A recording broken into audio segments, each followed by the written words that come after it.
بسم اللہ الرحمن الرحیم۔ السلام علیکم پیارے بچوں، امید کرتی ہوں سب خیر و عافیت سے ہوں گے۔ آج ہم مطالعہ قرآن حکیم حصہ اول کا سبق پڑھیں گے۔ ہمارا عنوان ہے ہاتھی والوں کا قصہ۔ اس کی پڑھائی کے 2 پیراگراف ہم کل کر چکے ہیں، آج ہم اس کا دوسرا حصہ کریں گے۔ تو آج کی تاریخ اور دن کتاب پر لکھ لیں۔ آج کی تاریخ ہے 1 جون 2021، دن ہے منگل۔ میں آپ کی استاد شاہدہ اسلیم۔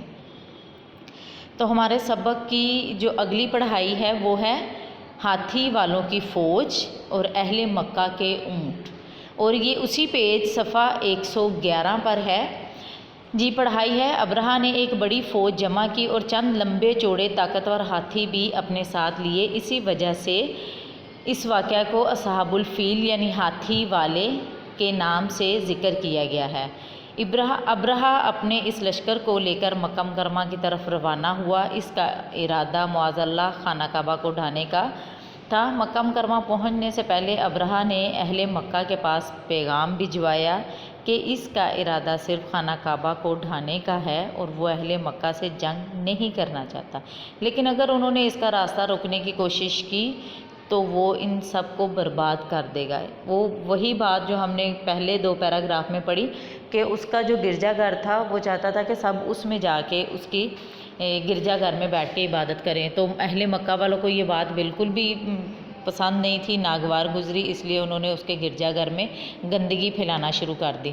تو اس نے اس چیز کا بدلہ لینے کے لیے خانہ کعبہ کو نعوذ باللہ ڈھانے کا، ختم کرنے کا فیصلہ کر لیا تھا۔ اب ہے اہل مکہ کے اونٹ۔ اب یہاں پہ ذکر آ رہا ہے اونٹوں کا، وہ کس طرح سے جب پڑھیں گے تو پتہ چلے گا کہ مکہ کے قریب پہنچ کر ابرہہ کے سپاہیوں نے اہل مکہ کے کئی اونٹ اور مویشی پکڑ لیے۔ مویشی مطلب جانور۔ ان میں سے 200 اونٹ آپ صلی اللہ علیہ وآلہ وسلم کے دادا عبد المطلب کے بھی تھے۔ عبد المطلب قریش کے سب سے بڑے سردار تھے۔ وہ ابرہہ سے ملاقات کرنے اس کے پاس پہنچ گئے۔ ابرہہ انہیں دیکھ کر بہت متاثر ہوا۔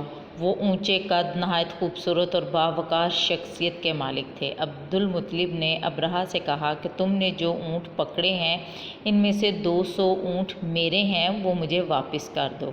ابرہہ نے اس بات پر حیران ہوتے ہوئے کہا، میں تو سمجھا تھا آپ مجھ سے خانہ کعبہ کو نہ گرانے کی بات کریں گے، جبکہ آپ نے صرف اپنے اونٹوں کی بات کر کے مجھے مایوس کیا ہے۔